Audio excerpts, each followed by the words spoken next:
mastery over self. That's where the why not comes in. You know, understanding self-discipline. That's kind of a yucky term, but it really is true. I mean, in order for us to all succeed, we need to be a little bit self-disciplined. You know, I still try to lose 50 pounds. Well, you know, I say you set a small goal, lose 5, and 5 more, as opposed to trying to be overwhelmed with an unrealistic goal that we lose our own motivation. Learning from adversity. How many of you have ever made a mistake? A couple of you are perfect. I love it. The whole issue is when we make a mistake, we can't let it define us. Women are really bad about this. You know, men tend to slough it off and keep going. Next, you know, women tend to, oh my God, what did I do? What did I do? That worry bug gets going. And so we need to allow ourselves to know that we learn by failing. You know, we don't learn how to snow ski by watching a video. You know, you learn by falling a few times, figuring out how not to fall anymore. So it's all about learning from adversity, how you can make sure that you don't fall again. And learning from adversity also comes from having the right advisors in your team, having the right people in your network, like the chamber. You know, you've got people around you that can help you get to where you want to go. And they've been there, so they know the pitfalls along the way and help you see how to get there without having to stub your toe too many times. Controlling your environment. Now, I want to go back to the weight exercise. Think about that. Okay, controlling your environment. Now, if I talk to you right now about going to a funeral of a 5-year-old child, did you just feel the room like this? You did, didn't you? Now, I want you to think about going, and I'm going to show my age, but you're going to go to a party where they're playing Motown and everybody's dancing and having a good time, right? You feel the room go up. That's the environment, the power of the environment. We don't even realize it.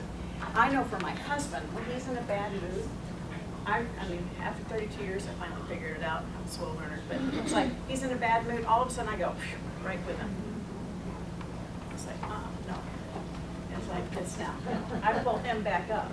And so that's what happens. And as mothers, we do that with our kids. Our kids come in, you know, I always say a mother's only as happy as her least happy child. You know, it's like whatever's happening in their world, we're there. And we have to try and bring them up, not go down to where they are. Controlling time. This is very important, and we're going to talk about what we're doing with high school students around the state.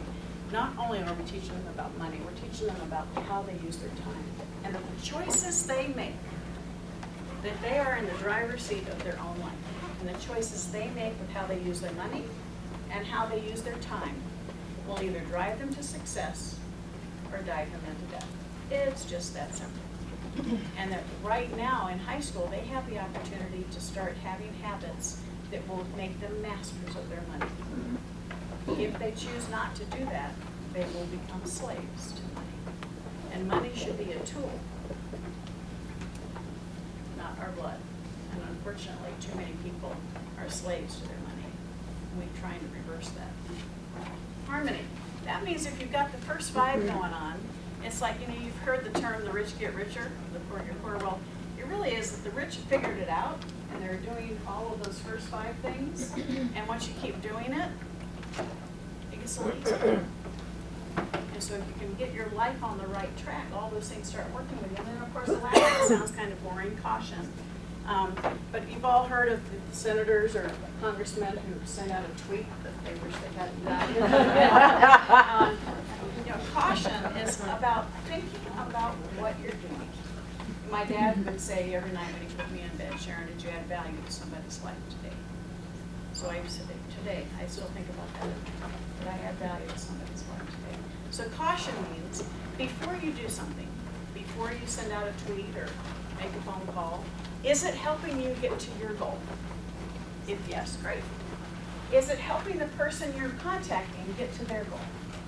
Great. Then it's adding value. But if it's because you just want to get something off your chest, or you just got to share this little bit of gossip, you know, there's just something you got to go, you know, you want to be in the know, don't do it. Because you're propagating negativity. Simple as that. So that's what caution means, and adding value to the world around you. When we look at the future of business, business world has changed tremendously. It's fast, it's focused, it's flexible, it's flat, and it's friendly, collaborative. You know, we used to be in a world, I've been around a long time, I was only the 5th woman ever hired by Coopers in southeastern United States, so it was a dog-eat-dog world. I wore pinstripe suits and my hair in a bun and a tie.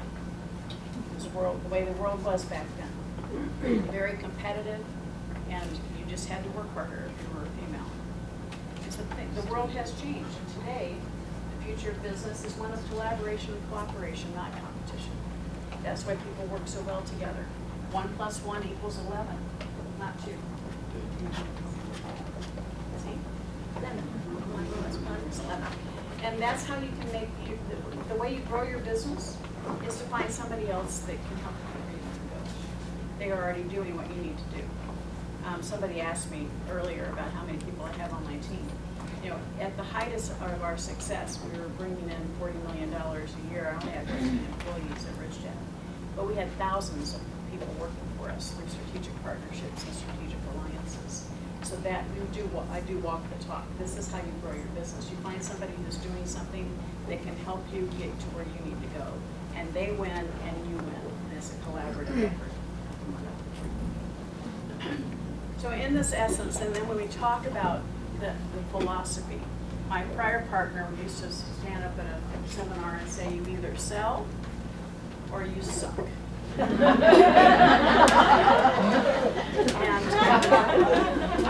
I'm backstage going, oh, I couldn't stand it. It drove me nuts. I hated it.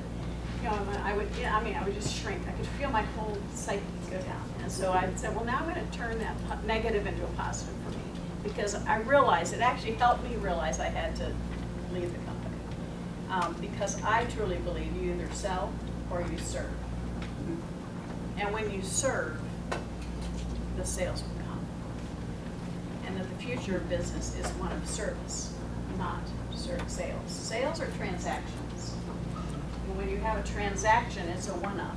You got to keep doing it. You know, when you serve someone, you create a relationship, and that becomes a lifetime customer if you're serving the customer. So when you think about your team, you want to think, is this team helping me?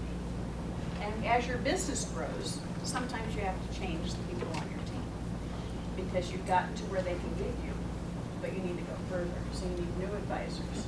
You know, your first attorney may not be able to get you to where you want to go. They may have been there for you and gotten to you to halfway and keep going. But you need to look at your own team members and say, are they proactive? Are they not reactive? You know, if they're reactive, then they're not really giving you a lot of fuel. Get them proactive so they can help keep you in the right direction. Hire slow, fire fast. There's nothing worse than having a toxic employee. A toxic employee creates a toxic environment. And if you get rid of you, and particularly women, we're really bad at this because we want to save everybody. We want to save them, and we want to make it all better. And what happens is we create an environment where our other employees get frustrated. And so what happens is if you truly do take decisive action,